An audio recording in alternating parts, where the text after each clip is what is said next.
So cute. Pag-ato sa Sausage. Ritero sa kambing. Try that. No, special. Pinabuto. Hello, Pards. Pinayagan ka ba ng boss mo na pumunta sa Batanes? Buti o okay ka na umuwi dun.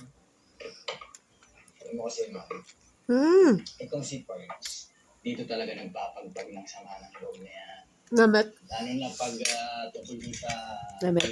pack niyang